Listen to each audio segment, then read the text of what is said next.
Hey everyone, it's Andrew Shield Home Inspection here. Today we're just going to talk about landscape. And at my house, I used to have a half-acre of grass and pine trees. And most of the maintenance was trimming the tree, getting the pine needles off my roof, and mowing the lawn. Then I heard about this program with the water company where you convert to desert landscaping so that you save water, which is a good thing.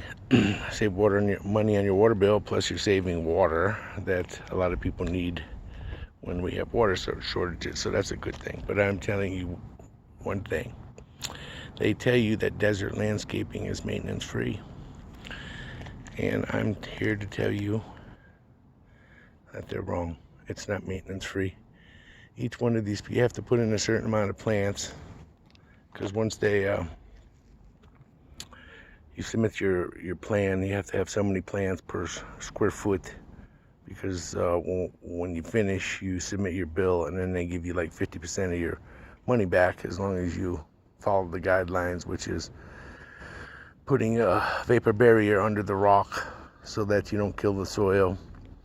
Also, a certain amount of plants per square foot, like I said. But my front yard is so big that I have a ton of plants. And you know what that means? That means I have a ton of children, because each plant is like an individual person. You have to take care of each plant, where before I used to just come home, trim the tree, mow the lawn, get the pine needles off the roof, and I was done.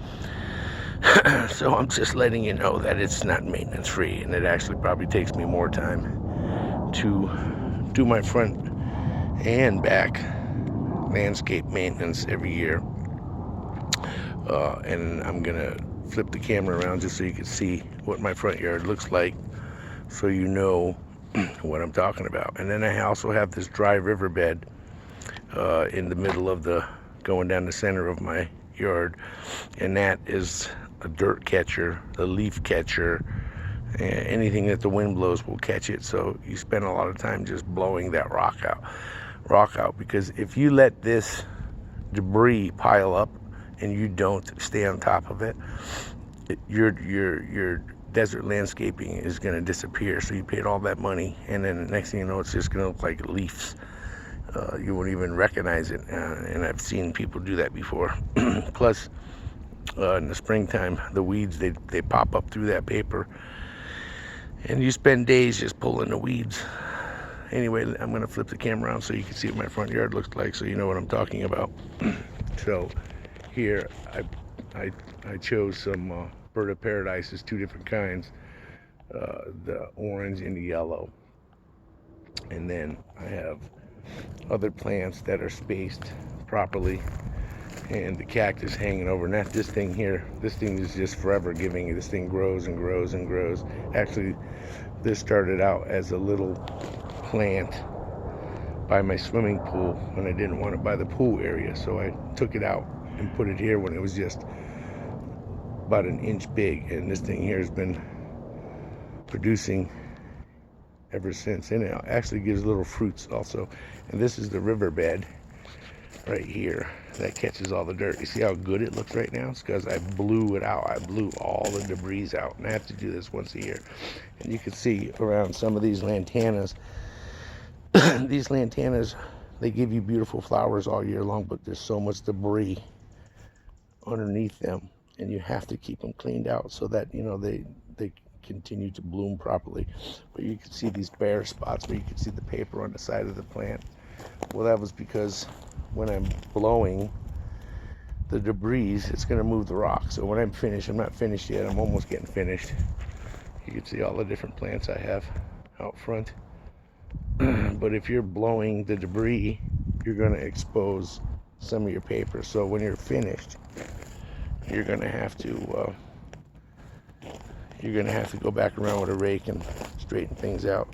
And this right here, at the end, I mark them. Some people bury them, I don't know why, but if you ever need them, this is your clean out, this clean out cap. If you get debris in your drip lines, you need to flush them out, you got to find this cap. So I put a nice flat rock here, and expose the cap. So if I ever need to go to it, here's another one here. I put a white rock here to go so I can find the caps. So if I need to blow out the lines, I know where they are. I don't have to dig them up. Plus the good thing is, when I did my landscaping with my partner in crime, and we have a layout, and I took pictures of where all the tubing is. So I know exactly where all the lines are in case I have a problem. But you see, this is quite extensive that I have here. Lots of plants, and like I said, each one is like a child. So if you count how many plants I have here, that's a lot of children. And they all need special attention, and some need more water, some need less water. So in all of this, I have to keep all this rock and everything all the way up in my backyard. I have my whole other side of my house, which is the same length as this, that I have to maintain also. So anyway, the purpose of this video is to let you know a little bit about your desert landscaping. And also, I can tell you, go to the Water Authority. They have a CD, and it shows you all the different plants and all the flowers that you can have out here in Las Vegas, Nevada. Which ones need more water, so you know which ones to put on. You want to put your agaves and your succulents. You want to put all those on different stations, because some need more and some need less. And if you mix them, you will kill the ones that you're overwatering, or you will kill the ones that you're underwatering. So I'm almost finished here. I've been working on this for about 2 days now, because it's a lot of maintenance. So I'm just letting you know that if you think desert landscaping is low maintenance, you're wrong. Unless you have a teeny tiny little yard, you will be picking up a lot of this stuff. This is what comes out of the rock, all of this debris, and this is just a little bit. I've already thrown away 2 trash bags full that get caught up in that desert landscaping and in that dry riverbed. So I'm gonna get back, because I got to finish this today. And then tomorrow I'm going to come out with a rake, and I'm going to cover those bare spots that were made because of when I was blowing the pressure from the air, blowing the debris. And then I'm also going to wash my front security gate and my front door from all of the dirt that's been accumulating. So I usually do this like every 6 months. So anyway, Andrew Costable, Shield Home Inspection, 702-736-7676, signing off.